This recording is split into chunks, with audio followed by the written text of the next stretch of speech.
Bueno, buenas tardes y gracias por vuestra asistencia. A continuación se tratará un tema fundamental que suscita gran preocupación en el entorno de la conservación de la dehesa, como es la podredumbre del encinar. Para esto tenemos hoy con nosotros el gusto de contar con un especialista en la materia, como es María Esperanza Sánchez Hernández, profesora titular de Producción Vegetal del Departamento de Agronomía de la Escuela Técnica Superior de Ingeniería Agronómica y Montes de la Universidad de Córdoba. Nos va a hablar sobre los últimos avances científicos obtenidos en la ETSIAM de la Universidad de Córdoba sobre el control de podredumbre radical de los quercus, la seca del encinar que le decimos por aquí. Muy buenas tardes a todos, ¿me oís bien? ¿Sí? Bien, pues como os acaban de decir, yo soy profesora de producción vegetal, pero mi especialidad es la patología, y más concretamente la patología forestal. Entonces, lo que vengo es a daros una pequeña charla, voy a intentar ser lo más rápida posible, aunque yo no soy nada rápida, para daros una visión del qué tipo de métodos de control hemos ido desarrollando a lo largo de estos últimos años, más o menos la última década, en la Universidad de Córdoba, y traeros los últimos avances. Bien, de lo que yo os voy a hablar es de la podredumbre radical de encina y alcornoques también, que normalmente se conoce como seca de la encina, pero atención que me voy a referir única y exclusivamente a la enfermedad de la raíz que causa este microorganismo, Phytophthora cinnamomii. Cualquier otra causa de muerte de la encina pues tiene otro tratamiento y a eso no voy a hablar. Nos ceñimos únicamente a lo que es la enfermedad. Como sabéis, los síntomas de la enfermedad pues consisten en la desecación de las hojas, la defoliación de encinas jóvenes sin ningún otro problema aparentemente, porque el problema realmente está en la raíz, que es parasitada por un microorganismo del suelo, que no es un hongo, pero es un microorganismo que infecta las raíces y lo que hace es que tras la muerte de la raíz el árbol deja de absorber agua y nutrientes. En cuanto al manejo de las enfermedades, actualmente siempre hablamos de un manejo integrado, es decir, no buscamos una solución mágica que lo arregle todo, sino hacer un tratamiento integral de la dehesa enfocado a la prevención de la enfermedad.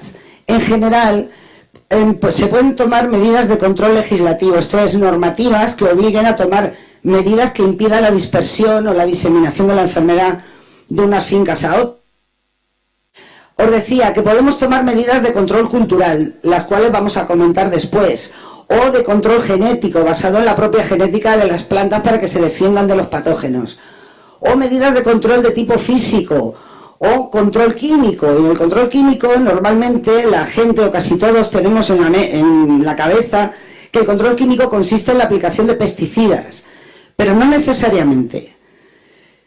Y también hay métodos de control biológico. Entonces se trata de ir encajando todas las medidas que sean posibles para lograr un control efectivo de la enfermedad, que no quiere decir que la enfermedad desaparezca de la faz de la tierra, sino que produzca los mínimos daños posibles, las mínimas pérdidas posibles. Si ya nos vamos a lo que es la podredumbre radical en dehesas, ya esta enfermedad en concreto, medidas de control legislativo no tenemos. No hay normas de obligado cumplimiento a todos los propietarios de dehesa encaminadas a la prevención de la enfermedad. Por tanto, ahí tenemos esa cojera. Y el control químico, entendido como aplicación de pesticidas, pues tampoco. La dehesa es un sistema de tipo total y absolutamente de producción ecológica en sí misma. Por tanto, no podemos estar echando productos tóxicos por ahí en un entorno que además es seminatural. Por tanto, eso queda descartado. La cosa parece que queda muy cortito, pero no es así, porque podemos incorporar medidas de control químico basadas no en la aplicación de pesticidas, sino en la aplicación de fitoactivadores. Moléculas químicas, porque todas las moléculas son químicas, pero que no tienen ni efecto tóxico, ni matan a nadie, ni nada de nada. Lo que hacen es poner en marcha los mecanismos de defensa del árbol para que se defienda del patógeno, cosa que en estado natural obviamente no hace. Hay medidas de control cultural que resumo rápidamente, muy sencillas de tomar, como es, por ejemplo, evitar los encharcamientos, porque es un microorganismo que se ve muy favorecido por la humedad del suelo. Evitar también los movimientos del suelo infestado, este es, del suelo que contiene esporas de resistencia del patógeno, evitando movimientos de ganado, de vehículos, de personas. Evitar también el laboreo del suelo, que para lo que sirve es para extender todas las esporas resistentes por todo el territorio. Obviamente me diréis, pero vamos a ver, en una de esas hay que mover ganado, hay que mover vehículos, hay que mover personas. ¿Cómo hacemos? Bueno, hay un sistema muy sencillo que es la instalación de pediluvios. La instalación de pediluvios en los cuales hacemos pasar el ganado, los vehículos, las personas, lo que sea, no es más que agua con un desinfectante y se acabó, de tal manera que no transportemos partículas de suelo contaminadas de una zona infectada a una que no lo está. Esto no es tan fácil de hacer. También las propias autoridades ponen trabas por si vienen los pajaritos a bebérselo y se intoxican y tal y cual. En el caso de que no podamos poner lo que es agua con el desinfectante, siempre podemos recurrir a cosas como esta, que es poner trozos de goma espuma, como la de los colchones, poco más o menos, más finitas, donde empapamos el producto, así no hay agua libre, pero al pisarlo, aquí hay un becario mío haciendo la prueba, simplemente para limpiarse las botas, suficiente como para que ya el patógeno no pase de un lado a otro. Ahora ya sí, les hablo de medidas de control que hemos desarrollado en la escuela de la Universidad de Córdoba. Una de ellas, la que más predicamento ha tenido, tampoco sé muy bien el porqué, es la aplicación de enmiendas calizas al suelo. La aplicación de estas enmiendas calizas disminuye la incidencia de la podredumbre radical, lo cual quiere decir que el producto en sí mismo, las sales de calcio, no es que maten a las esporas en el suelo, no lo hacen, pero sí disminuye mucho su eficacia, es decir, el número de nuevas infecciones disminuye, no desaparece, pero sí tenemos menor cantidad de infecciones nuevas. ¿Y de qué productos de calcio estoy hablando? En principio cualquiera podría valer, pero hemos visto que los que mejor van son el carbonato y también el sulfato de calcio. El sulfato de calcio, con diferencia, da una protección bastante más duradera, de más de un año de disminución de las tasas de nuevas infecciones aplicando cantidades normales, de las que se utilizan normalmente en dehesa para mejora de los pastos. No damos lugar a ningún cambio de pH del suelo, no cambia la composición florística del pasto, ni nada de nada, pero sí es incómodo para el patógeno, que le cuesta más trabajo infectar las raíces. Otra cuestión cultural que hay que tener en cuenta es evitar cultivos de riesgo, aquellos cultivos que también son susceptibles al patógeno y que por tanto dan lugar a una multiplicación de este tipo de esporas de resistencia que quedan en el suelo. El más peligroso, la trenosilla o Lupinus luteus o altramuz amarillo. Pero aquí por los Pedroches no se cultiva en grandes cantidades, pero en otras partes de Andalucía sí. Es un muy buen cultivo, estupendo para el ganado, se adapta a todo, mejora el suelo, fija nitrógeno, es decir, es una maravilla, si no fuera porque detectamos focos en los cuales se veían plantas secas con síntomas similares a los de los árboles realmente, que también estas raíces estaban infectadas por el mismo patógeno. El problema es ese, que favorece infecciones nuevas porque el patógeno se reproduce en esas raíces de la trenosilla. Y nos podemos encontrar situaciones como esta, que con muy poco daño al propio cultivo herbáceo, los árboles pueden, al cabo de años de repetir el cultivo, los árboles pueden acabar, pues como ven aquí en la foto. Con lo cual, y sintiéndolo mucho, pues es un cultivo que no recomendamos o no se debe recomendar para su utilización en dehesa. Testamos más cultivos, claro, hay que dar alternativas. Entonces vimos que los cereales no presentan ningún problema, no son huéspedes de la enfermedad. Aunque el suelo esté lleno de esporas del patógeno, a los cereales no los infectan, ni a otras leguminosas. Un caso concreto curioso es el de la beza. La beza, que podríamos usar bien de alternativa a la trenosilla, sí se infectan las raíces, pero el patógeno no es capaz de multiplicarse en ellas. Por lo tanto, sí es huésped del patógeno, pero no da lugar a nuevas infecciones para los árboles. Por tanto, todos estos cultivos sí que podemos usarlos. Otra cuestión que hemos explorado es métodos biológicos y hemos optado por testar la biofumigación. Esto se usa en cultivos agrícolas como una cosa relativamente normal, aunque por aquí no somos muy dados a la utilización de métodos biológicos, consiste en crecer en los campos en cuestión crucíferas, normalmente del género Brassica, y cuando han crecido enterrarlas en verde. Se pican y se entierran. Además se echa agua. ¿Qué ocurre? Que estos son plantas que tienen gran cantidad, acumulan unas sustancias que se llaman glucosinolatos, que una vez triturado e incorporado al suelo, se descomponen y dan lugar a isotiocianatos, que si no les suena mucho el nombre de este tipo de moléculas, pues en los fumigantes químicos que se aplican al suelo y que tan tóxicos son, tienen moléculas, las moléculas son muy parecidas, también son tiocianatos. Lo que pasa es que estas se van produciendo de forma muy lenta, no resulta tóxico ni para el hombre, ni para los animales, ni para nadie, pero sí para el patógeno. Bien, nosotros testamos 16 especies distintas de crucíferas que podían crecer o podían adaptarse a crecer en condiciones mediterráneas, a las condiciones de la dehesa, y vimos que las que resultan eficientes para las esporas de este patógeno en concreto son las que tienen altos contenidos en esta molécula concreta, que se llama simigrina. Es decir, no nos vale cualquier Brassica, la que nos den a nosotros la gana y va a ir bien, no, en absoluto. Algunas en concreto, las que tienen grandes cantidades de este compuesto en particular. La descomposición de la simigrina en el suelo procedente de las plantas da lugar a un gas que es tóxico para las esporas de resistencia del patógeno y, por tanto, de esta manera sí que evitamos infecciones y sí que se pueden limpiar los suelos. Vimos también que las semillas es donde se acumula más simigrina y, por lo tanto, la aplicación al suelo de polvo de semillas va todavía mejor que el enterrado en verde, así de la materia verde tal cual. En proyectos que hemos tenido en colaboración con el IFAPA de Hinojosa, esto es en Hinojosa, estas fotografías, ellos han estado haciendo ensayos de a ver cuáles de estas plantas seleccionadas por nosotros crecían bien en condiciones de dehesa para su utilización directa, para poder sembrarlas en dehesa.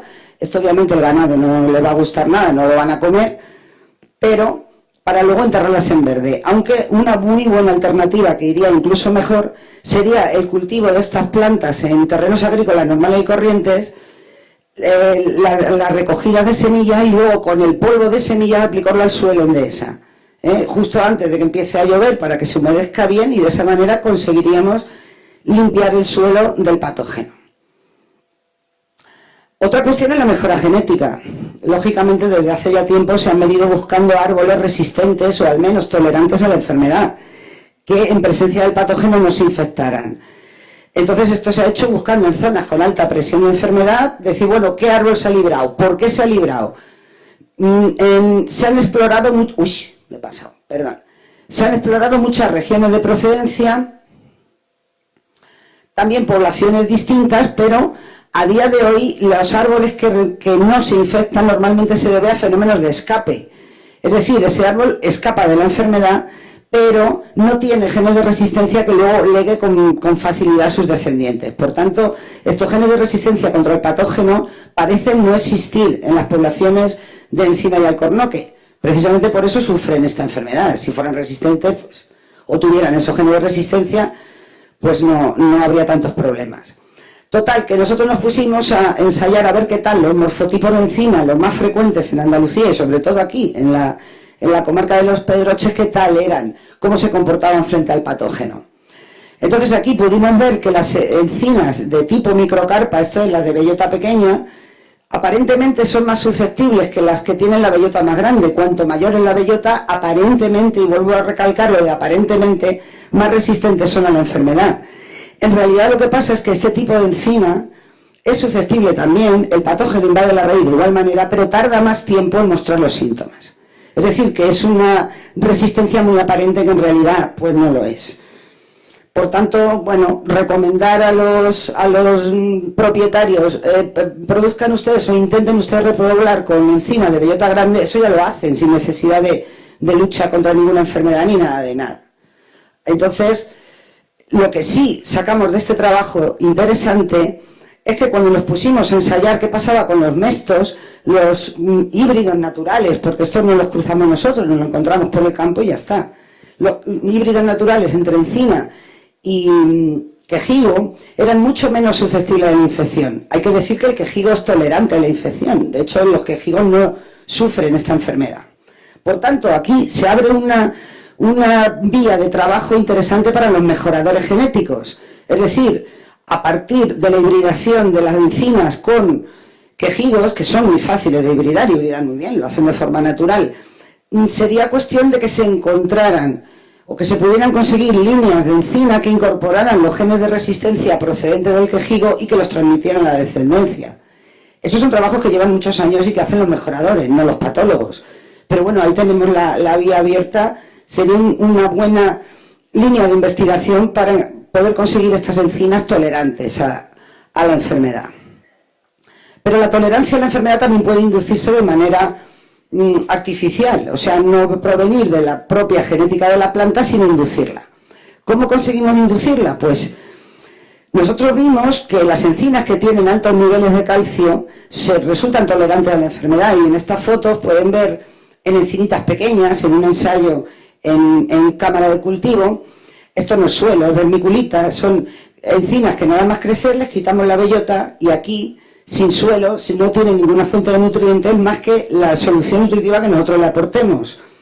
Las encinas con altos contenidos en calcio, una vez que ponemos el patógeno en el medio, la raíz no resulta atacada y siguen creciendo de forma bastante normal, con lo cual, perfecto, el calcio además podría inducir esa tolerancia buscada en las encinas. En principio nos pusimos muy contentos, o más o menos la gente se puso muy contenta pensando que la aplicación de las enmiendas cálcicas al suelo, que les he comentado antes, que tienen una incidencia directa, hacen daño al patógeno directamente en el suelo, pues al ser este calcio absorbido por el árbol, también le conferiría resistencia. El problema es que las encinas, y los alcornoques mucho menos, no absorben el calcio. Si nosotros aplicamos el calcio, mejoramos los pastos, pero el árbol no absorbe absolutamente nada.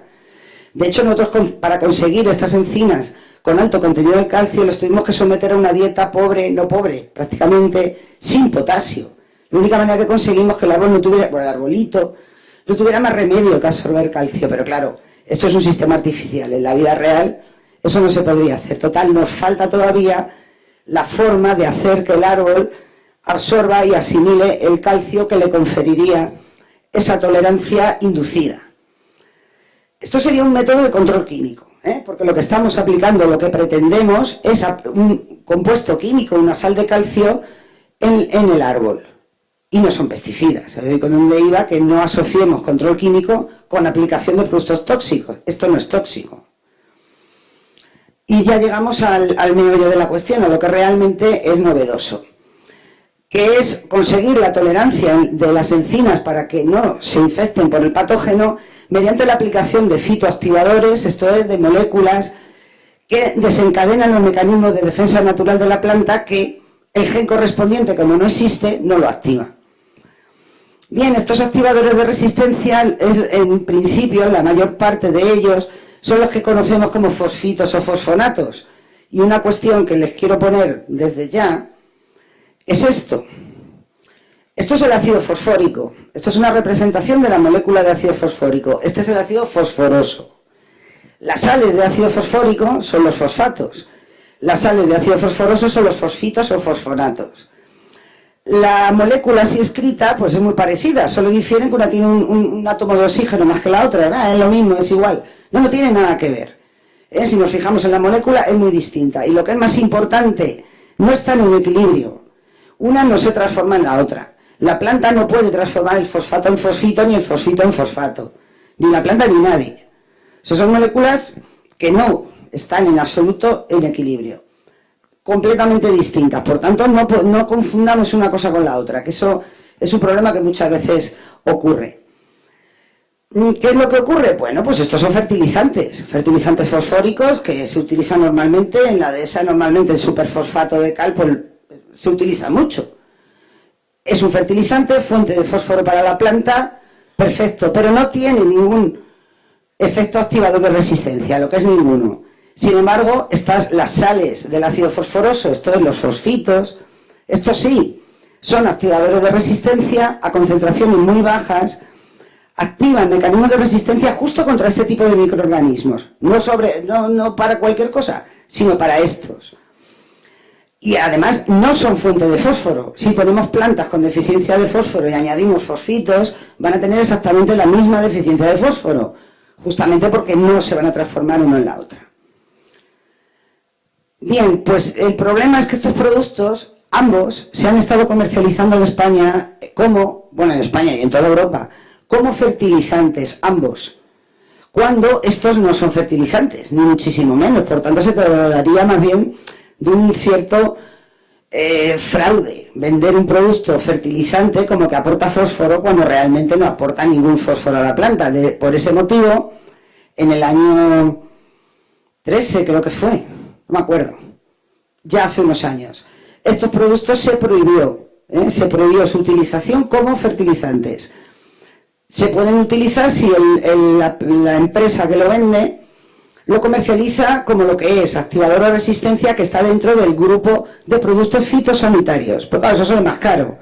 Realmente, si queremos encontrar productos de este tipo, fosfitos en el mercado, fosfito potásico, una sal simple, comercializada como fertilizante, pues claro, no existe, no dejan venderla así. Bueno, pues como fitosanitario tampoco existe, porque no se comercializa, simplemente. No hay ningún producto malo, ni hace daño a nadie, ni nada de nada. Es una pura y simple cuestión comercial. Digo esto porque la materia activa en sí, el fosfito, el ion fosfito, ya sea fosfito potásico el producto, o fosfito magnésico, fosfito lo que sea, está en el registro único europeo, está en la parte de fungicidas, porque activador de resistencia todavía no existe. Es una categoría distinta que, bueno, están en ello, algún día saldrá y entonces el producto pasará de la lista de fungicidas a la lista de activadores, porque en realidad tampoco es un fungicida, no mata a nadie, ni a uno menos aún. Pero estos productos sí se pueden utilizar y sí están autorizados por la Unión Europea. La eficacia del fosfito potásico se conoce en el tratamiento de encinas por inyección al tronco para luchar contra esta enfermedad, se conoce desde el año 99, o sea, hace muchísimo ya. Nosotros en nuestro departamento hicimos ensayos en el año 2001, que es esta gráfica que les muestro aquí. Inyectamos árboles en el año 2001, estos los dejamos sin inyectar, y esto es una gráfica de mortalidad. Al cabo de al cabo de 3 años, los árboles que no habíamos pinchado alcanzaban niveles de mortalidad cercanos al 80%, que son estos de aquí. Los que se trataron, la mortalidad era bajísima. Pero estos trabajos se hicieron un poquito, bueno, de una manera, digamos, más práctica que científica, con lo cual luego ha surgido un montón de historias y de controversias sobre la eficacia o no eficacia de este tipo de productos, que da igual porque han quedado zanjados con la prohibición de su comercialización. Pero ahí no nos hemos quedado quietos, porque tenemos un producto comercializado desde hace muchísimo tiempo, que es el fosetilaluminio. El fosetilaluminio, la fórmula es esta. Se ve aquí, son 3 iones fosfito unidos a un átomo de aluminio y la sustitución en este caso son grupos etilo. Es decir, viene a ser una especie de molécula triple de la anterior, muy parecida realmente. Bien, este producto cuando se aplica al árbol, el árbol lo distribuye por todo el sistema vascular y además lo metaboliza, libera los 3 iones fosfito, con lo cual al final tenemos exactamente la misma materia activa y por tanto esperaríamos la misma eficacia que la del fosfito potásico solo. El fosetilaluminio es un fungicida comercializado desde los años 70 del siglo pasado, claro, como tal, como fungicida, y se viene usando en la agricultura como la cosa más normal del mundo. Está comercializado bajo distintos nombres comerciales y como yo no llevo comisión de nada ni de nadie, pues los nombres comerciales no se los digo, pero hay un montón en el mercado. Bien, nosotros testamos la eficacia de estos productos contra la enfermedad en plantones, o sea, en macetas pequeñitas, en invernadero, en encina y alcornoque, y vimos que mejoraba el efecto ya conocido del fosfito potásico, es decir, estos productos resultaban todavía mejores. Entonces ya nos lanzamos a ensayarlo en campo, claro está. ¿Cómo lo hicimos? Pues de esta manera. tomamos de esas de encina y alcornoque, en las cuales seleccionamos árboles con una defoliación desde ninguna, es decir, árboles que estaban bien aparentemente sanos, hasta árboles que habían perdido el 50% de la copa. Ahí nos paramos. Y en estos árboles nosotros comprobamos la presencia del patógeno y además la cuantificamos, es decir, todos los árboles ya estaban infectados, incluso los que todavía no mostraban síntomas, nos aseguramos de que estuvieran infectados tanto en raíz como el suelo. En el suelo había esporas de resistencia. ¿Qué aplicamos? Pues cápsulas presurizadas con 200 mililitros del producto comercial.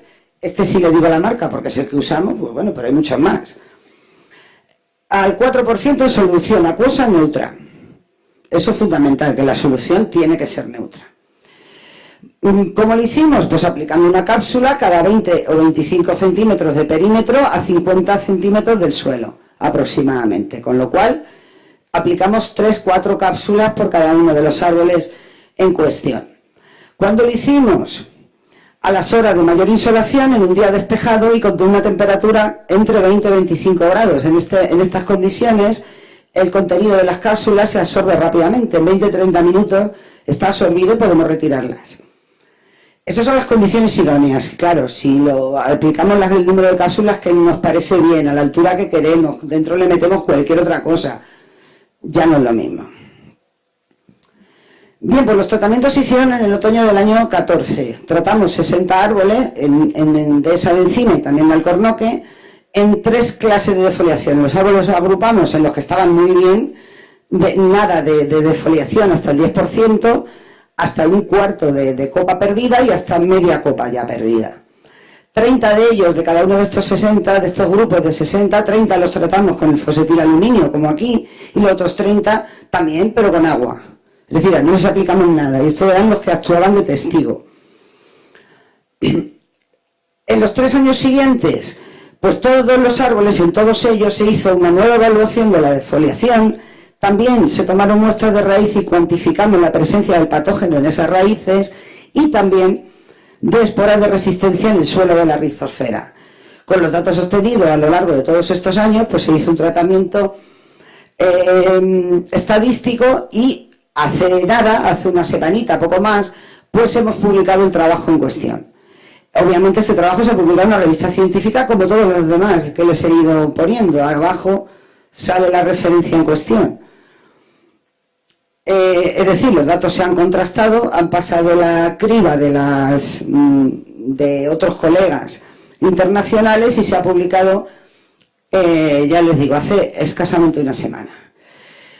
Resumiendo los resultados, pues yo les puedo mostrar aquí las gráficas de evolución de la defoliación a lo largo del tiempo y las diferencias estadísticas que aparecen, o la cantidad de enfermedad medida como el área bajo la curva de progreso de la defoliación relativa a la superficie mayor. ¿Qué rollo nos está metiendo esta mujer? Porque realmente es así, es un rollo.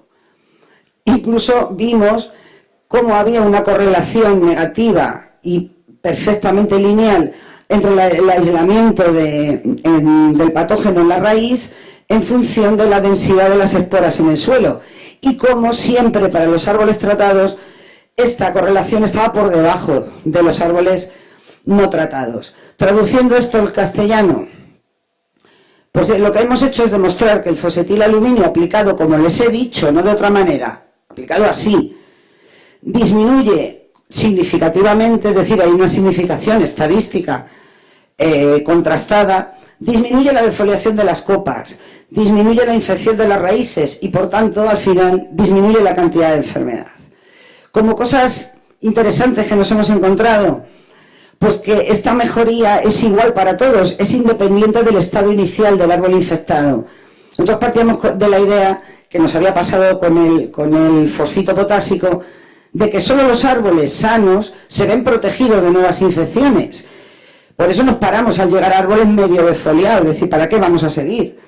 Sin embargo, hemos visto que tiene efecto preventivo de nuevas infecciones, como era lo que buscábamos demostrar, pero también hemos encontrado un efecto curativo de infecciones preexistentes al tratamiento. Les recuerdo que nosotros comprobamos previamente que las raíces estaban infectadas incluso en aquellos árboles que no mostraban absolutamente ninguna defoliación De momento, claro. En fotografía se lo tengo que mostrar de forma individual, porque como los tratamientos se hicieron en un diseño experimental completamente al azar, los árboles están salpicados por la dehesa. No hay una zona como antes de árboles tratados, otros no tratados. De esta manera no hay ningún efecto de la ladera, ni de que le dé el sol, o le dé la sombra, o le dé no sé qué.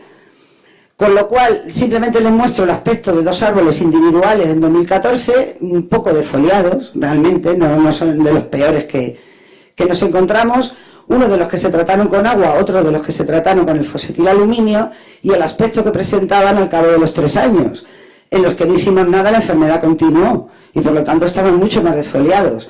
En los que sí tratamos, en general, la enfermedad paró.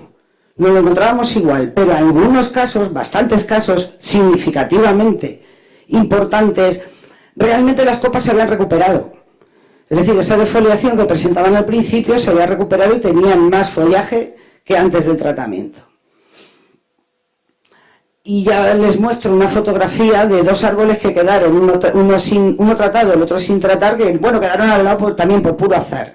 Yo les digo que los tratamientos fueron completamente aleatorios dentro de cada clase de foliación. Quedaron juntitos y aquí se puede ver las diferencias tremendas, con una presión de enfermedad similar, porque están uno al lado del otro. El patógeno en el suelo es el mismo, el patógeno en la raíz era similar al principio. Al cabo de 3 años tras el tratamiento, pues obviamente ya no. En Alcornoque tenemos resultados similares. En el Alcornoque este producto también ha mostrado eficacia, también tiene eficacia preventiva y curativa. La diferencia fundamental, y por eso lo sacamos en un trabajo distinto que está recientemente aceptado, pero todavía no está disponible al público, todavía no lo ha publicado la revista, le da un poquillo, es que estos árboles, además de Phytophthora cinnamomum, que es el principal agente que causa estas enfermedades, también estaban infectados también en el suelo Pythium spiculum, que es otro microorganismo parecido, causa el mismo tipo de enfermedad, pero su epidemiología es distinta. Con lo cual aquí se nos complicaba la cosa y sin embargo el producto ha resultado efectivo para ambos patógenos. De hecho no encontramos diferencias entre árboles que están infectados por uno o por el otro o por los dos a la vez, que también nos lo hemos encontrado. Volvemos al principio. Todas las medidas que le he contado resumidamente, por supuesto, de control cultural, genético, físico no tenemos muchas disponibles, no hay ninguna. Y biológico, hay que integrarlas para cada una de las explotaciones en función del grado de desarrollo de la enfermedad. De manera que la receta que vale para una dehesa no necesariamente va a ser efectiva en todas las dehesas. Dependerá de las circunstancias concretas de cada una de ellas y sobre todo, lo que es fundamental es tener un buen diagnóstico. Estamos luchando contra una enfermedad en concreto. Si el problema que tiene nuestras encinas es otro cualquiera, ya le podemos poner cualquiera de estas medidas que no va a hacer absolutamente nada, claro. De todas maneras, esto ya no queda tan cojo, porque bueno, a falta de un control legislativo por el cual yo estaría de acuerdo en que se pusieran normas que evitaran al menos la dispersión de la enfermedad, obviamente yo no soy el legislador, eso lo tienen que hacer los políticos, no la universidad.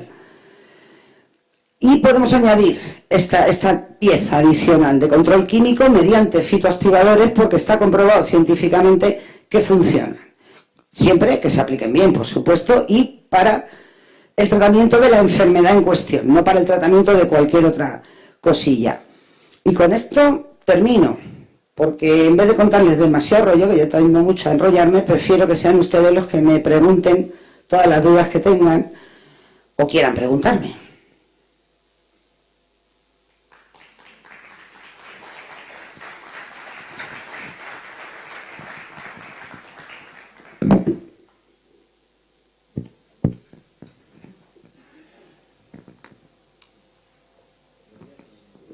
Sí, si alguien quiere. Preguntarle la profundidad de la Phytophthora exactamente, ¿tiene alguna media, digamos, de altura en el grado de la encina? Bueno, yo preguntaba la altura respecto a lo que sería el terreno, en cuanto a lo que es su medio de propagación, si en profundidad, dijéramos, también actúa igualmente que en la superficie. Sí, normalmente encontramos las esporas resistentes del patógeno en la zona donde crecen las raíces. Sabemos que las encinas tienen una raíz pivotante que penetra una barbaridad, de tal manera que cuando estamos en situaciones de sequía son las raíces más profundas las que siguen extrayendo agua del suelo. Bueno, pues a profundidades considerables, de varios metros para abajo, bueno, aquí ya no llegará el patógeno, pues sí que llega, sí que llega. Está más presente, pero de nuevo, son esporas, ¿eh? No es un patógeno que viva en el suelo, vive en la raíz del árbol. En el suelo lo único que hay es esporas resistentes, como su nombre indica, lo resisten prácticamente todo. Ese es el problema de luchar contra ellas, no es fácil. Y tampoco es fácil porque son capaces de sobrevivir y de infectar raíces muy profundas. No te puedo aventurar de al menos 3 metros, pero no me lo sé de memoria. Pero sí hay un trabajo que hicieron unos colegas extremeños profundizando y profundizando a ver hasta dónde podían aislar el patógeno. Lo consiguieron hasta cualquier profundidad en la que son capaces de desarrollarse las raicillas absorbentes de los árboles.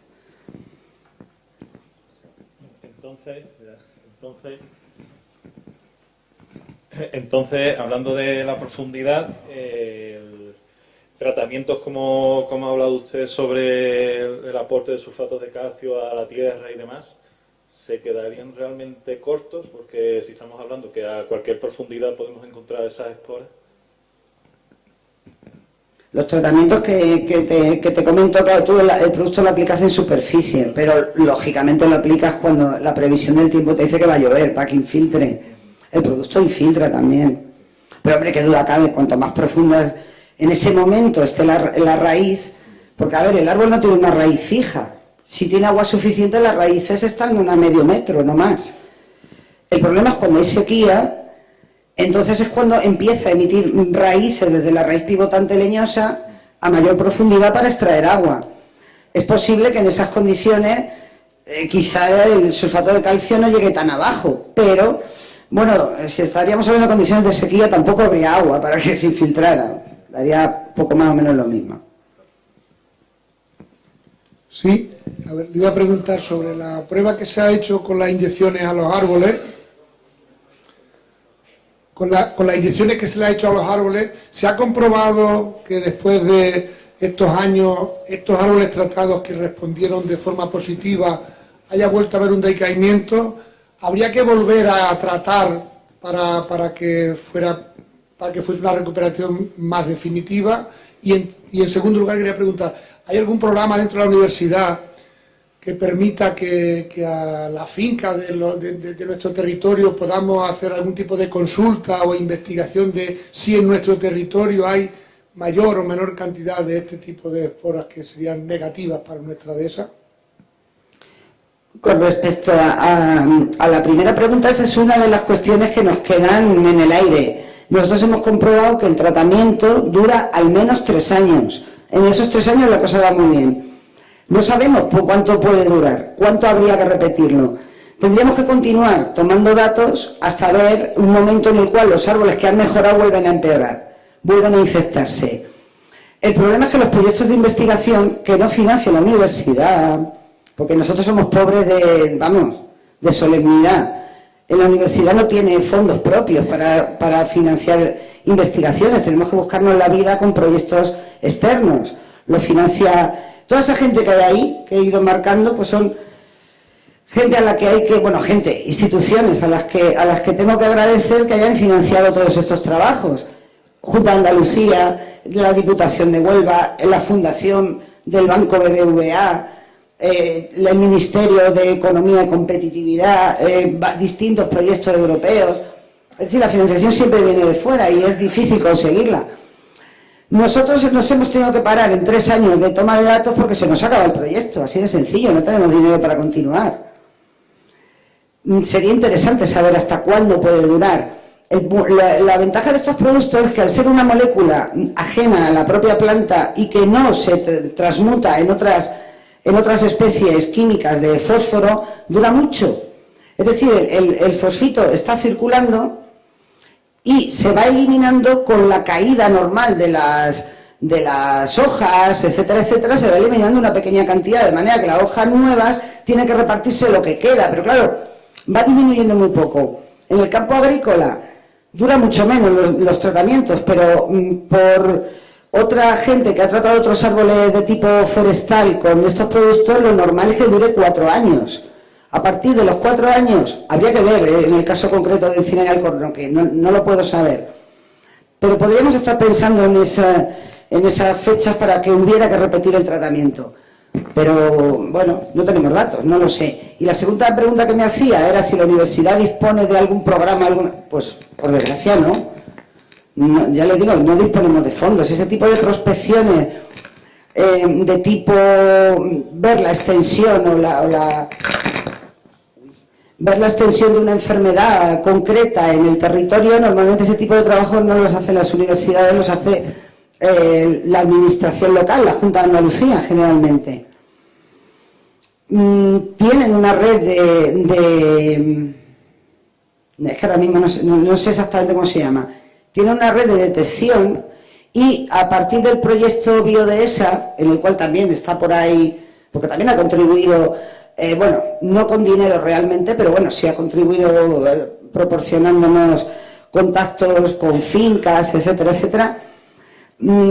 Sí que sé que la Junta de Andalucía, la Consejería de Medio Ambiente, se supone que va a poner en marcha o está poniendo en marcha un sistema un sistema de sanidad vegetal dentro de la Consejería de Medio Ambiente para el diagnóstico de esta enfermedad en concreto o de otras enfermedades. No sé si lo harán bien, mal, lo llegarán a hacer. Al menos tienen esa intención, eso sí se lo puedo decir, pero no mucho más.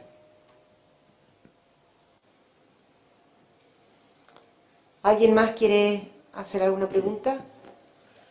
Bueno, pues entonces, a continuación, presentamos a Pedro J. Sánchez Fuentes, de la empresa Fertinjec. Fertinjec es una empresa cordobesa de base tecnológica con 20 años de historia, especializada en desarrollar soluciones inyectables específicas para la salud de los árboles, palmeras, plagas, desequilibrios, etcétera. Desde sus inicios ha estado ligada al ecosistema de la dehesa, desarrollando tratamientos efectivos que actualmente son utilizados en España y Portugal para la lucha contra la seca, la enfermedad que está acabando con encinas y alcornoques.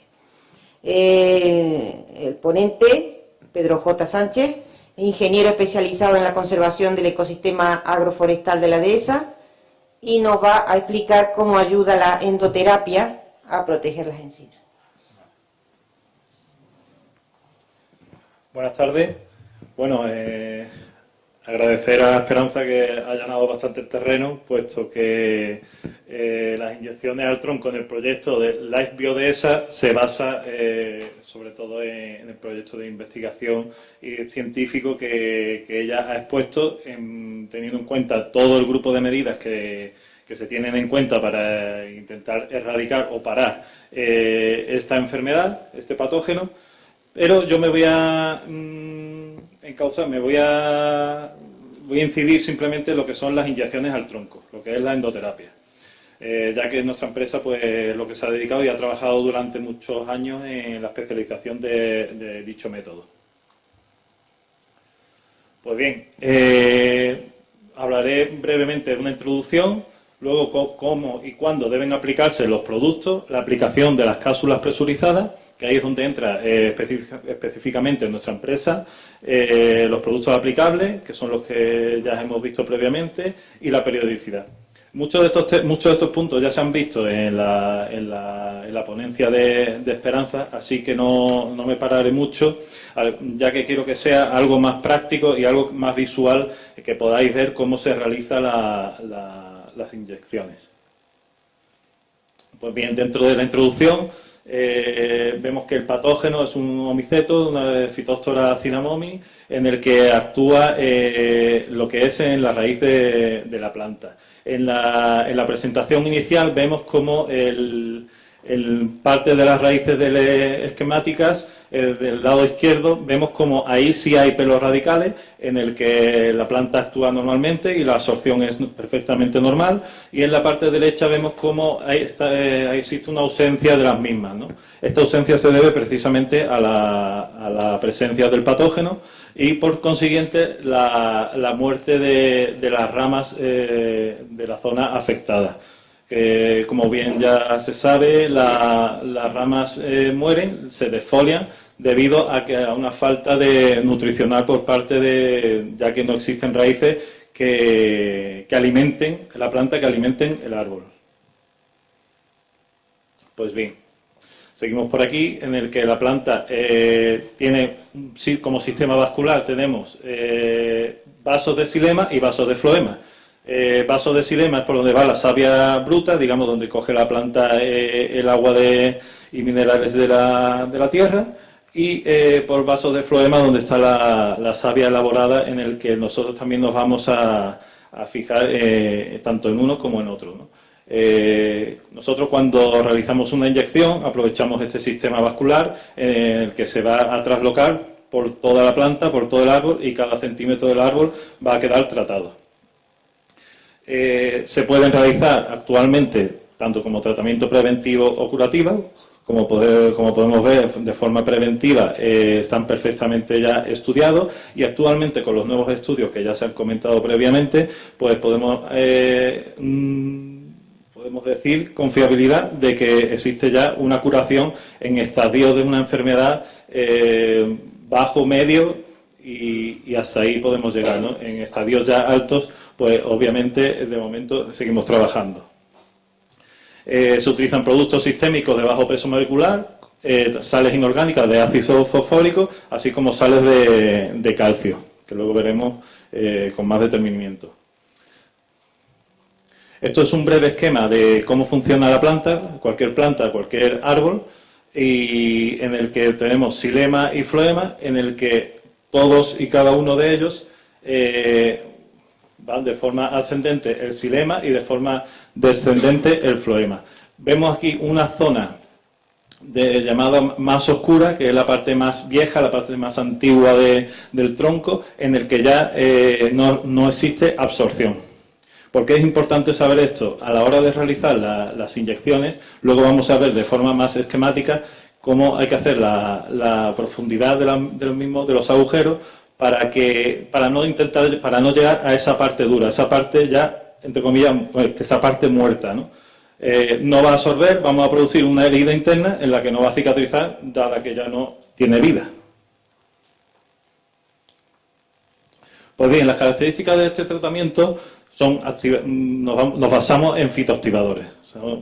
Activan la resistencia natural del árbol y no provocan fitotoxicidad y no tienen carácter fungicida, como ya se ha comentado previamente. No hay que confundir los fosfatos con los fosfitos. Entonces, no son tóxicos para el patógeno, simplemente que son activadores de las defensas naturales del propio árbol. Y, por tanto, se ha demostrado que existe una regeneración de daños provocados por el patógeno. Aquí vemos un ejemplar, el que está ya bastante afectado por la seca, por el patógeno, en el que ya podemos ver cómo en torno al 30-40% del mismo está afectado. Este árbol, bueno, esto es una imagen tomada en una finca reciente, se ha sometido a tratamiento, de decir que se ha hecho la inyección, y además se va a realizar en campo con sulfatos de calcio. ¿Por qué? Porque, como bien ha dicho Esperanza, hay que proceder de una manera integrada. No vale decir que un solo método va a erradicar, puesto que es difícil de atajar, y si actuamos todos conjuntamente, pues sería lo ideal para tener a raya dicho patógeno. ¿Cuándo y cómo deben aplicarse los productos? Pues bien, de forma preventiva, no es solo en la observación del campo, sino con análisis del terreno, análisis radicular, análisis de las raíces y el análisis de la tierra. para ver en qué proporción y si realmente existe ese patógeno. Aquí vemos estadios iniciales en el que es un árbol perfectamente tratable, de igual forma, y este ya un poco más avanzado, pero que digamos que se encuentra en un estadio intermedio de afección y que todavía se podría salvar. Como podemos ver ahí, aquí el tratamiento curativo, una defoliación de entre el 0 y el 50%, pues es perfectamente recuperable. ¿Cómo hacemos el sistema de diagnóstico? Pues bien, nosotros no pretendemos de que en una finca que hay 100 encinas afectadas, tratar toda la finca de manera discriminada, ¿no? Obviamente hay que ser consecuente con ello, entonces crearemos cinturones de contención a lo largo rodeando toda la zona de infección. Aquí vemos los 4 árboles que están sanos dentro del foco, que al ser sensible, a ser una zona bastante proclive a la infección, pues serán tratados, y aquí vemos todos estos árboles que son sintomáticos, que tienen síntomas y que por tanto serán tratados. De igual forma, en el primer cinturón de contención se realizarán también el tratamiento, y por último un segundo cinturón de forma ya más preventiva pero igualmente funcional para realizar la contención final. Entonces esto se realizará según zonas de la finca, ya sea en zonas de valles, en zonas de escorrentías o bien en zonas donde se vean claramente el foco. ¿Cuándo vamos a realizar esos tratamientos? Pues en épocas donde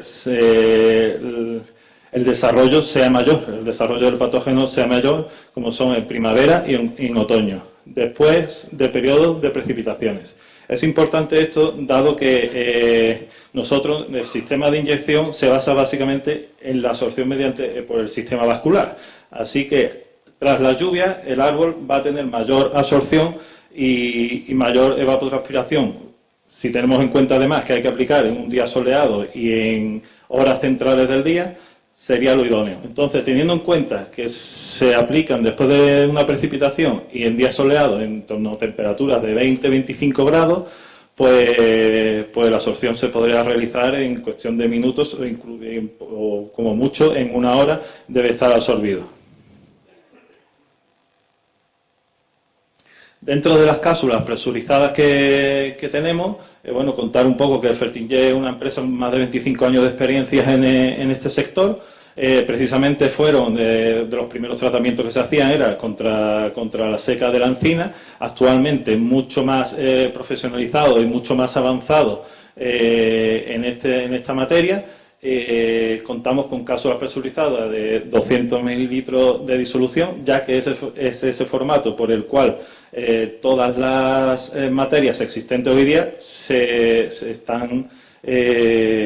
están permitidas para realizar esas inyecciones tal y como se viene hablando. Son productos protectores y que activan las defensas naturales de los árboles, como se ha comentado, como fitoactivadores. Actualmente tenemos este formato de Silema que protege, activa y nutre. ¿Por qué activa? Porque como hemos estado viendo hasta ahora, actúa como fitoactivador, protege frente al patógeno y además, pues, como con disoluciones nutricionales que lleva en su interior, pues obviamente nutre. En este esquema que vemos aquí es bastante intuitivo y vemos como, si os imagináis los dispositivos que hemos visto anteriormente, es esta bolsa de aquí. Pues entonces, este sería el conector por el cual se introduce en el agujero que ya hemos hecho. Vosotros imaginaros que esto es como un agujero hecho transversalmente en el tronco, ¿de acuerdo? Si os acordáis de la cuña de antes que hemos visto, de xilema y floema, de una sección del tronco, os he comentado que no es bueno llegar a este duramen de aquí, a la parte dura, a la parte vieja de la madera, y nos quedamos en la parte viva. ¿De acuerdo? Que el xilema es la parte ascendente por donde absorbe toda la disolución y llega a todo el árbol, y entonces el conector se quedaría justo en esta zona de aquí, que permite que quede una cámara de absorción, importante que quede la cámara de absorción, ya que la disolución va a ir fluyendo por su propia presión y de forma fácil, de forma... Sí.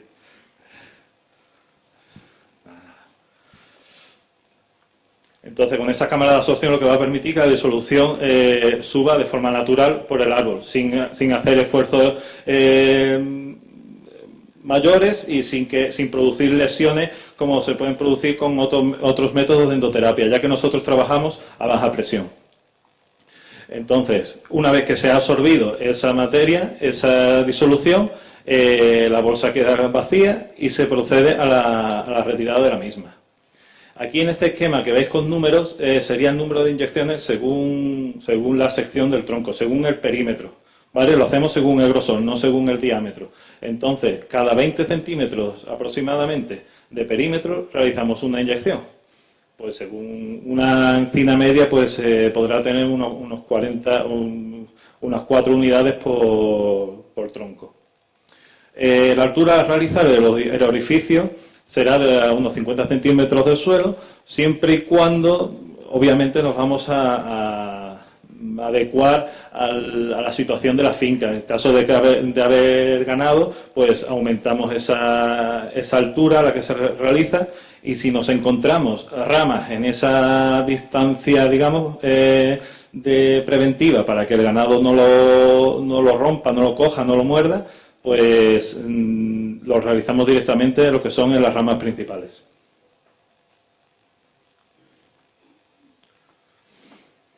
Bien, ¿cómo realizamos, aquí explicando de forma teórica porque lo vamos a ver ahora de forma práctica y mucho más intuitivo?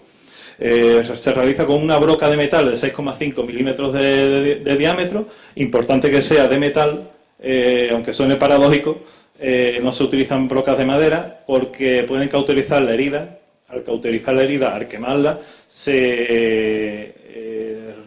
quemamos también el sistema vascular, los vasos, y no se produce la absorción deseada, que es en lo que nuestro sistema se basa.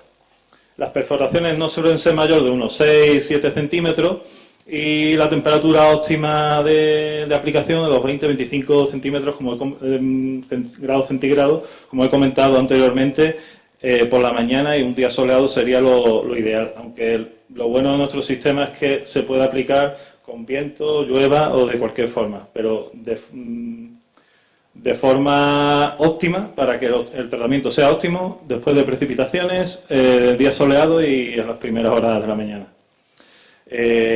Se produce una absorción rápida y se procede a la retirada. Como vemos aquí, se realiza el agujero con un poco de inclinación, se introduce el conector dejando esa cámara de absorción, que me gusta incidir en ello, y procedemos a la colocación del imbag, y una vez que está vacío, que eso es palpable incluso visualmente también, se procede a la retirada.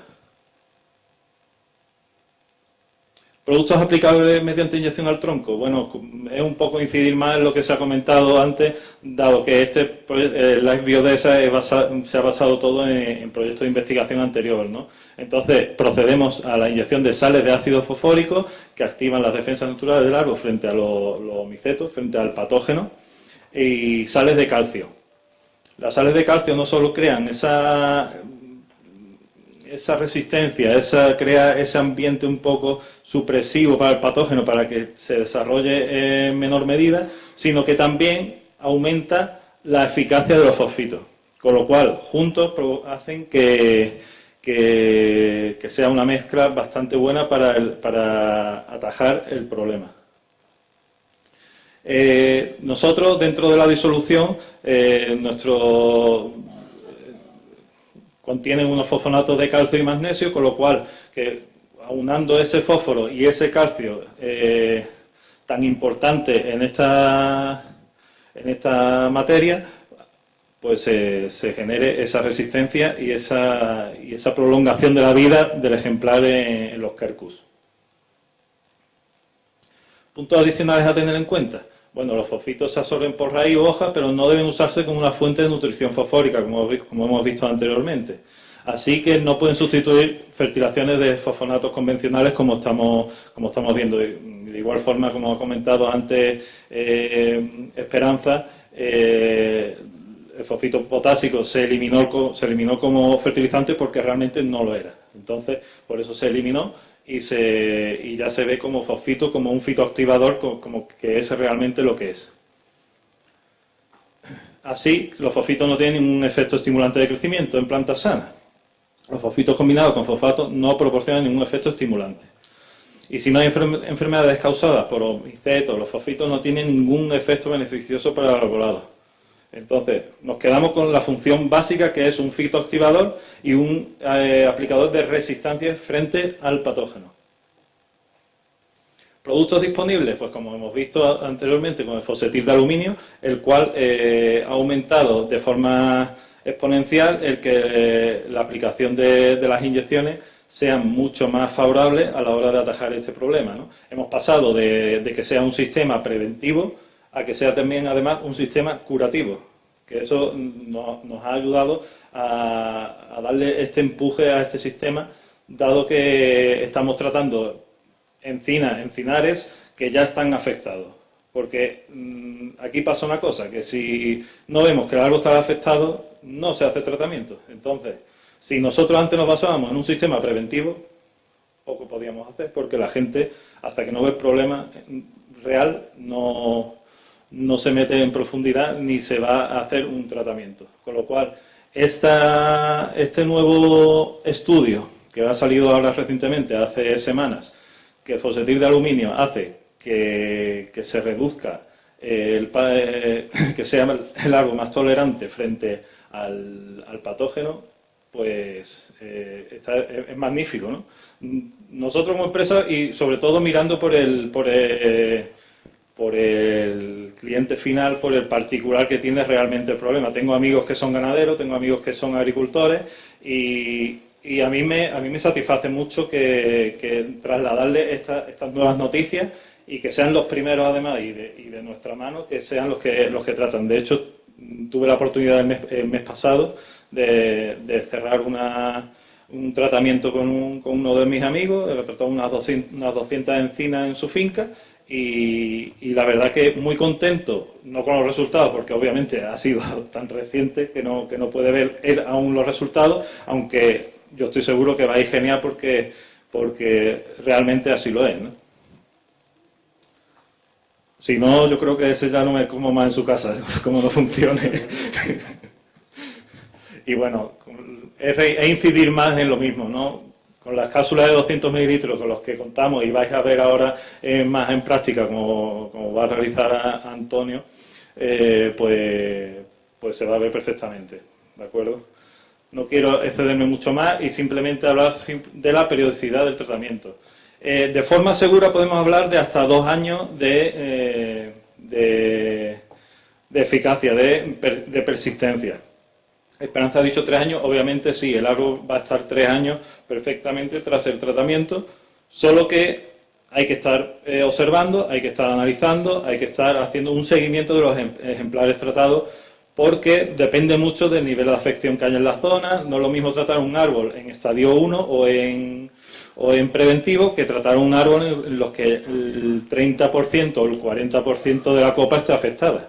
Con lo cual, esos árboles probablemente haya que hacerlo anualmente, una vez al año, o cada 2. Pero en árboles que están ya un poco más afectados, obviamente hay que incidir mucho más. Eso es igual que la persona que está más enferma, pues habrá que darle más medicamento a la que está menos, ¿no? Por eso va en esa línea. La efectividad en esos primeros estadios de enfermedades son del 85 al 90%. Y los resultados evidentes a partir de un año tras el tratamiento. Bueno, yo de forma práctica he podido ver que en aplicaciones que se realizan en primavera, en otoño se ve ya una ligera mejora de los ejemplares tratados, ¿de acuerdo? Es decir, si es verdad que al año vamos a ver mucho más, vamos a notar mucho más esa mejoría. Y nada, gracias por su atención y ahora vamos a pasar al tratamiento práctico. Sí. Bueno, lo primero agradecer a María Esperanza Sánchez Hernández, que se ha tenido que ausentar, agradecerle enormemente su presencia hoy aquí. Y ahora Pedro, junto con Antonio Romero Sánchez, de la empresa Avecor, la única empresa homologada por Fertinject para la aplicación de los tratamientos, Ahora hará una demostración práctica de cómo se aplican estas Que inyecciones. funciona, ¿no? Sí, buenas tardes. Bueno, agradecer a la unidad científica y a la empresa en sí, pues nosotros somos una empresa de control de plagas. Nosotros necesitamos esta información vital que hace referencia y estas preguntas. Nosotros necesitamos igualmente todo este nivel de información y estos conocimientos y estos emprendimientos de estas empresas químicas y de todo lo que son los procedimientos para poder abordar una problemática como la que estamos teniendo, que veo que tiene gran interés, y por ese motivo nuestra empresa, que se dedica al tema de control de plagas, con distintas divisiones, y bueno, pues esta requiere de una serie de procedimientos, entiendo, bastante metódicos, en los que, bueno, pues poco a poco iremos abordando todas estas preguntas que nos estáis haciendo en cuanto a bueno, cómo conocer que en la finca en sí se pueda conocer, dijéramos, esta información vital de proceder, que igualmente una empresa en un control de plagas necesitamos antes de abordar desde distintas variables, no solamente las químicas, sino pues con medidas físicas, ¿no? Siempre las primeras, lógicamente, y mucho más hoy por hoy, en el que la tendencia de las normativas químicas están cambiando y lo que buscamos siempre son alternativas pues bueno, con el menor impacto posible dentro de nuestro entorno y sobre todo la seguridad para la aplicación. En este caso, esta empresa tiene una metodología de plantear el cómo resolver un problema, aun siendo no químico, pero lógicamente hay que manipular esas moléculas que hacen bueno, pues llegar a la enzima a un estado de mejoría y que nos aporta desde un punto de vista práctico y de aplicación una seguridad muy importante para nosotros y nuestro entorno.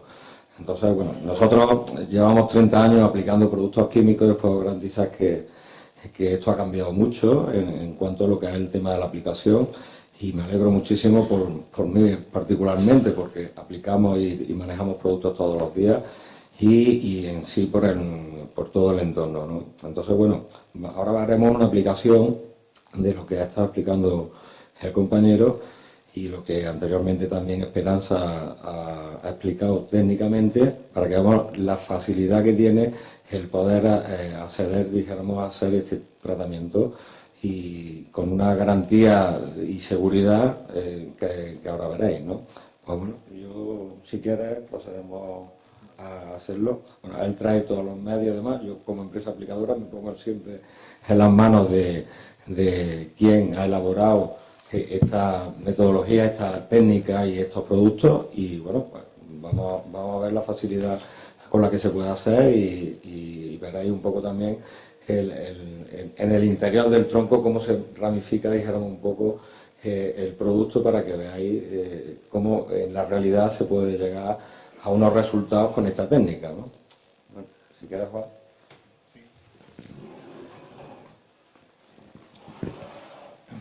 Bueno, vamos a realizar el tratamiento práctico. Ahí traemos un tronco.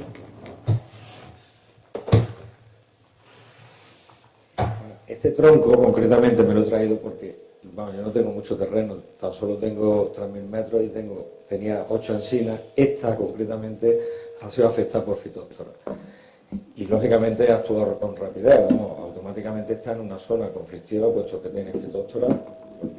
Lógicamente he tratado todas las encinas que tengo alrededor, ¿no? Son 8 y bueno, pues en principio ahora mismo están bajo tratamiento, porque la verdad que me ha alarmado, ¿no? En fin, esto es lo que, bueno, aparte ahora está sirviendo de leña, pero bueno, lógicamente es una pena y siento mucho haber perdido una encina. Y yo creo que vosotros, que tenéis mucho más y que además os dedicáis al tema de, concretamente, vinculado a vuestra actividad al tema de la encina, yo creo que os pesa mucho más que a mí, lógicamente. Entonces, bueno, pues vamos a intentar ver las técnicas y lo fácil que puede ser el tratar una encina. Bueno, pues aquí Antonio, yo voy a ir comentando un poco a poco cómo realizar el tratamiento. Se procede a realizar el agujero, como hemos visto antes esquemáticamente, con una ligera inclinación, una profundidad de unos 5 o 6 centímetros. El taladro lo más lento en revoluciones que podamos, para evitar también esa cauterización, esa quema de vasos vasculares que os he comentado anteriormente. Entonces, tras la realización del agujero, se procede con un simple martillo de nylon o de goma, se realiza la colocación del conector. El conector trae una muesca que luego podéis vosotros ir entrando y podéis ver cómo queda entrado. Vamos a ver cómo va quedando y podéis ver perfectamente, incluso podéis realizar la aplicación vosotros mismos de prueba para que veáis lo fácil, lo rápido y lo eficaz que es.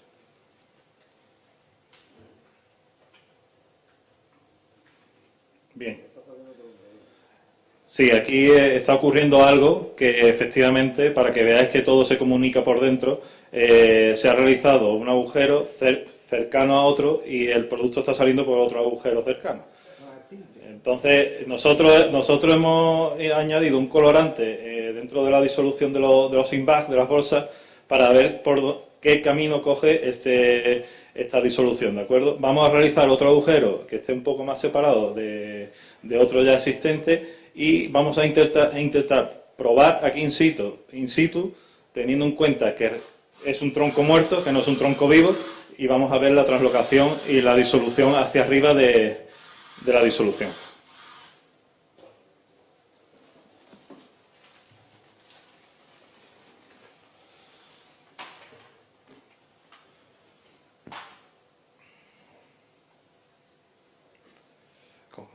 Comentaros que como este producto viene ya preparado y listo para la aplicación, el aplicador en sí no tiene que estar manejando ningún producto químico ni nada por el estilo, lo cual esto que se está haciendo aquí es la práctica real de lo que se realiza en campo. Bien, efectivamente está ocurriendo lo que se esperaba, se ha realizado, ahora vaya a pasar quien quiera por aquí. Está subiendo perfectamente la disolución hacia arriba y se está generando una zona de actuación dentro de la sección del tronco. ¿De acuerdo? Se crea una zona de actuación que vosotros vais a ver ahora. Ahora cuando seque un poco os lo mostraremos para que no gotee. Y es el por qué nosotros incidimos en realizar una aplicación cada 15-20 centímetros de perímetro. Porque cada inyección va a generar una zona de disolución, una zona de actuación que va a actuar sobre ese conducto y ese sistema vascular existente. Habéis visto lo rápido que se han hecho, se han realizado dos inyecciones en un tiempo, no lo he medido, pero no creo que haya llegado a los 2 minutos o 2 minutos y medio. Y bueno, contaros que el tratamiento en una encina normal, pues en 5 minutos, como mucho, estaría más que realizado. Y nada más, de forma práctica esto sería así. Y aquí ya os puedo mostrar cómo la sección del tronco queda tratada. Sí. ¿De acuerdo? Y se ve el colorante perfectamente que hemos añadido. En la disolución normal sería transparente. Y vemos, aquí este se ha hecho cercano, si lo hubiéramos hecho más atrás, incluso es posible que la zona de disolución sea mayor, pero de todas formas aquí se ha realizado de una forma bastante efectiva y bastante evidente de cómo funciona nuestro sistema.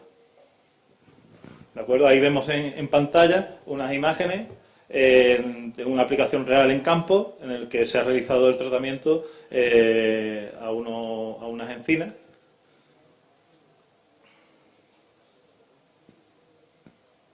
¿Veis? Es otro formato similar al que hemos colocado aquí. Y se realiza eso cada 20-25 centímetros de perímetro. Y nada más. Respecto a aplicación, eso sería todo. Y bueno, gracias por vuestra atención. Y si tenéis alguna pregunta, Antonio, o a mí, pues estamos abiertos a lo que queráis. Bueno, yo contestaría la pregunta anterior que se le hacía a Esperanza en cuanto a que si la universidad concretamente tenía una unidad de respuesta o la Junta de Andalucía y tal. Efectivamente se está trabajando, la Junta está trabajando en esa línea, en una unidad de intervención para hacer una valoración. Todavía no está funcionando, entonces bueno, pues entiendo que es prioritario intervenir y sí que hay empresas, concretamente la nuestra, hace este tipo de estudios.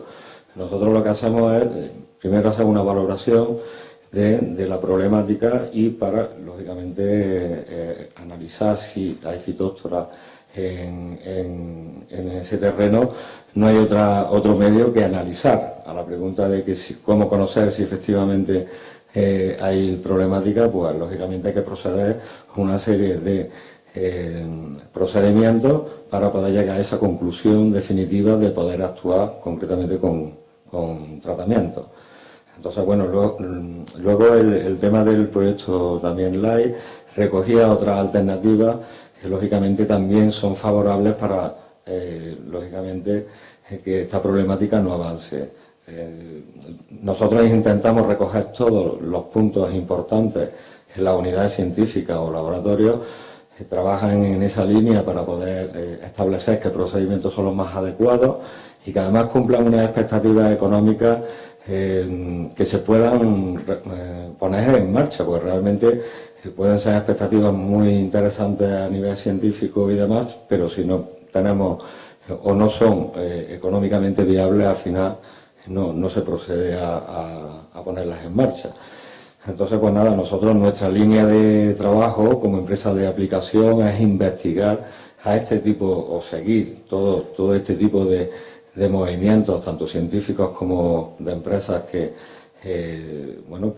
abundan en ese tipo de técnicas para poder finalmente realizar nuestra labor con vosotros, pues realmente vosotros hacéis las mismas preguntas que nos hacemos nosotros a la hora de aplicar, con lo cual, pues eso es lo que intentamos, transmitir todo lo que son los conocimientos que vamos absorbiendo de este tipo de unidades y poder definir con concreción los planteamientos a seguir y con unas ciertas garantías de éxito, lógicamente, porque si no sería interesante para nadie, ¿no? Y en concreto nosotros como empresa aplicadora, pues lógicamente lo que intentamos es dar respuesta y con garantías, ¿no?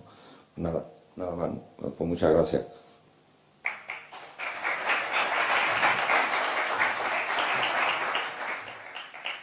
Bueno, si nadie quiere hacer ninguna otra pregunta o alguna inquietud, pues muchas gracias por vuestra presencia hoy aquí.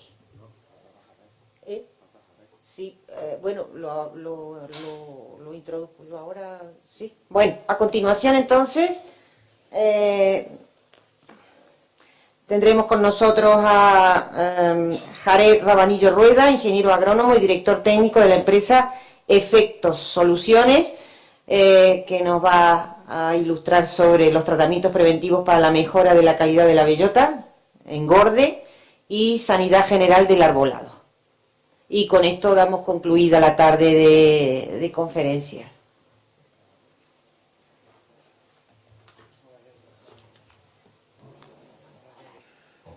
Bueno, buenas tardes. En primer lugar quería daros las gracias por asistir y a todo el comité organizador, también a Bercor, ¿no? Que gracias a él, pues estamos aquí presentes hoy en mi empresa. Soy director de Efectos Soluciones. Efectos Soluciones nace en 2012 para generar alternativas entre el agricultor y el ganadero. Esa alternativa con una simbiosis entre las dos partes para que se cree una colaboración entre ellos dos para ser más sostenible, ¿no? el mercado. A base de incorporar nuevas especies vegetales. Actualmente llevamos incorporadas dos especies vegetales, una llamada Pasto Siambasa, en el cual tiene premio a la innovación agrícola hace ya 5 años. Otra Crotalaria juncea, en el cual recientemente incorporada como semilla para superficie de interés ecológica en el último Consejo de Ministros de la reforma de la PAC. Y en ese proceso de seguir avanzando en el sector, por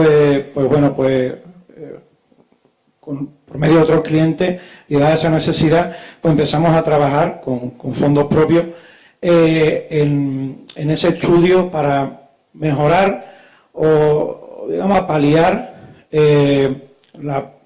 esa problemática, ¿no?, de la dehesa. Lamentablemente parece que se ha puesto de moda ahora, pero bueno, yo creo que es un ecosistema único, que es nuestro, y el cual se tendría que haber empezado muchísimo antes, ¿no?, esa lucha.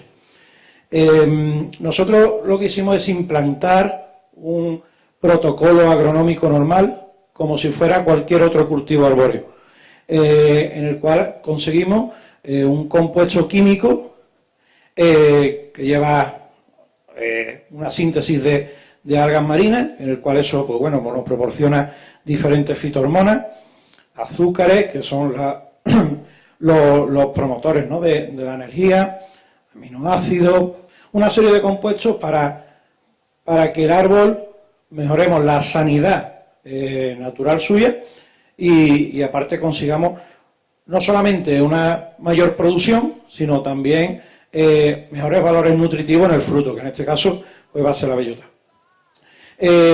La presentación va a constar un poco de el estudio que se presentó, tuvo una mención en los últimos premios agrícolas de 2018 y estuvo representado también en Europa.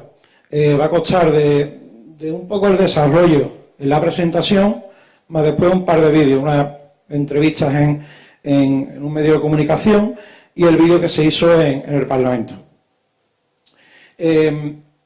Como os decía, normalmente el estudio consta ¿en qué consiste? Es el protocolo que os he dicho, con este compuesto químico, que además tiene registro ecológico por la CAE. Ese tratamiento, en este caso, se hace foliar, un tratamiento foliar con una máquina normal de pulverización, como si fuera cualquier otro cultivo arbóreo. Hay tres maneras de aplicación, por máquina de pulverización, por atomización o por avioneta, ¿vale? Con ese compuesto químico, aquí abajo descrito, con el objetivo, en un primer momento, que era el aumento de calibre y las propiedades nutritivas. Empezamos el tratamiento en otoño, después de una primavera muy seca, ¿vale?, en el cual, la pluviometría había sido de 0 y si no recuerdo mal, desde el mes de abril. Las analíticas fueron sometidas en la Universidad Pablo Olavide, en laboratorios Innagral, y aquí empieza ya el proceso, ¿no?, de tanto el tratamiento, empieza en octubre. El compuesto lleva unos 200 centímetros cúbicos por árbol, ¿vale? Eso, a razón del bolsillo, que a última hora es lo que todos nos interesa, pues va hasta en torno a €1 y algo. Y en el cual, conforme hicimos el seguimiento de ese tratamiento, nos dimos cuenta ya de varias cosas, ¿no? Uno, estábamos obteniendo una resistencia muy grande, ¿vale?, a diferentes plagas que atacan al taladro de la bellota, ¿no? Que todo esto, pues ya bellota inerte. Otro también a la resistencia a la caída. Nos dimos cuenta de que la corona tenía mayor sujeción, por lo cual teníamos mayor bellota disponible. Y ya después entramos en lo que es el calibre, ¿vale? El calibre, como se puede apreciar, hay un aumento. Realmente esto es lo que se iba buscando, realmente ese compuesto químico es para eso. Y ya empezamos tanto con el peso como los parámetros nutricionales, en el cual, conseguimos aumento de grasa, de azúcares y de proteínas, ¿vale? Las conclusiones. Las conclusiones del estudio al final se vieron un poco más aumentadas. Quizás no achacó tanto el aumento del peso, sí de los valores nutritivos, pero pero no tanto del peso porque, bueno, sabemos que la encina a última hora va a ser un árbol que no va a tener un calibre exacto, ¿no? Siempre va a tener unas variaciones y además bastante importantes entre un árbol y otro. Pero bueno, sí es verdad que se hizo, ¿no? En condiciones normales, pues sí se ve aumentado.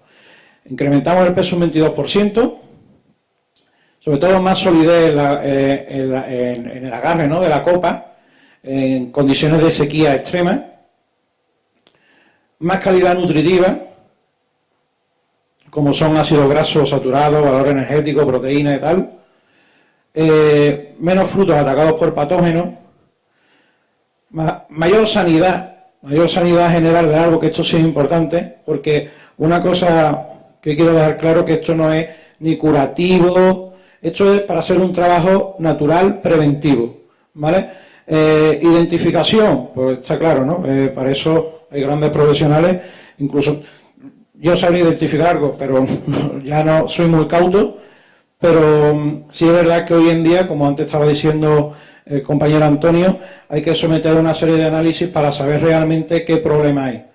Aquí yo no vengo a atajar problemas, ¿no?, con este producto, lo que sí venimos es a mejorar el medio, a mejorar la sanidad general, a mejorar la flora bacteriana beneficiosa del suelo, que eso también hace de que haya una competencia, ¿no?, entre la maliciosa y bueno, y todo eso, yo creo que el éxito es una conjunción de pequeñas cosas y es lo que hace de que realmente pues sea factible, ¿no?, un tratamiento así. Ahora vamos a pasar al vídeo de un programa, Agrofera, en el cual ahí se ve un poco también a pie de campo las bondades, ¿no?, que se realizaron en esta finca, más concretamente fue en el término de Santolaya de Cala.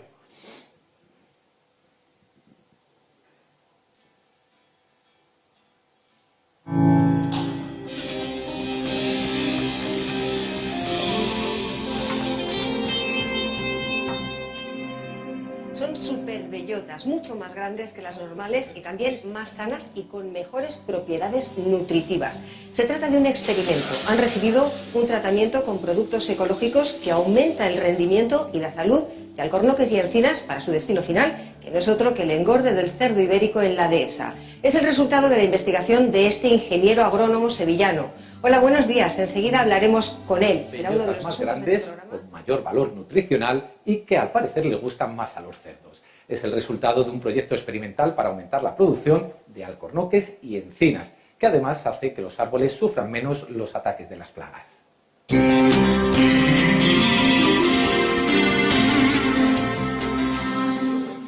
Estas superbellotas son el resultado de una investigación desarrollada por un joven ingeniero agrónomo sevillano, trabajo por el que ha resultado finalista en los premios Joven Agricultor 2018 organizado por Asaja, el proyecto experimental probado con éxito para hacer del alcornoque y la encina árboles de gran producción de bellotas. Se trata de un tratamiento foliar a base de compuestos ecológicos. Sobre todo lo que conseguimos es un aumento de calibre, hasta un 20%, un 22% de bellota disponible para el cerdo cuando entra en montanera, y la grata sorpresa que nos llevamos también como una sanidad general de lo que es el árbol, ya del fruto, que está menos atacado por plagas, y una proliferación menor de ese ataque o esa caída de fruto que podamos tener antes de llegado el momento de la montanera. Pues con el experimento que hicimos del producto de la encina, pudimos apreciar un mayor calibre en las bellotas. Y además el cochino parece ser que le apetece más la bellota con mayor calibre que la pequeña. Primero se come la grande y luego se come la pequeña. Y luego la sanidad de la bellota. Una bellota que está perfectamente formada, grande, sana, la abre y está perfecta. En los test bioquímicos del laboratorio se confirma la mejora de resultados nutricionales para el animal, sobre todo dicen en aquellos agregados que mejoran las propiedades organolépticas de la carne. Se han mejorado las características en cuanto a composición de proteínas, de los ácidos grasos, tiene un perfil de ácidos grasos mejorado en este caso, los aminoácidos propios de la bellota, por ejemplo, un mayor contenido en tirosina, mejorará las características del jamón de bellota. Con este nuevo tratamiento, el ganadero reduce incertidumbre en cuanto a disponibilidad de la bellota. La inversión estimada es de €1 por árbol, sin contar la mano de obra o la orografía del terreno. Y luego, a la hora del ganadero, esto es muy rentable, aprovechar los recursos naturales de la finca. Entonces, mientras mejores recursos tengamos en la explotación, mejores bellotas tengamos, pues a la hora económicamente del ganadero lo va a apreciar. Los cochinos van a poner mucho más peso en menos tiempo. La relación bellota-cerdo viene de muy atrás. Hasta ahora la sistemática forestal era por pura selección natural. Nunca se había trabajado sobre la dehesa española, un ecosistema único en Europa que contabiliza más de 4 millones de hectáreas. Bueno, eso es el reportaje que nos hicieron en Agrosfera y a continuación el vídeo que se presentó para el tema de los premios que antes se ha mencionado, en el cual sale también la manera en la que se trata y un poco de diapositivas, ¿no?, de ese proceso del estudio.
Bueno, esta era ya la última parte. Si alguien tiene dudas, no sé si alguien quiere comentar algo.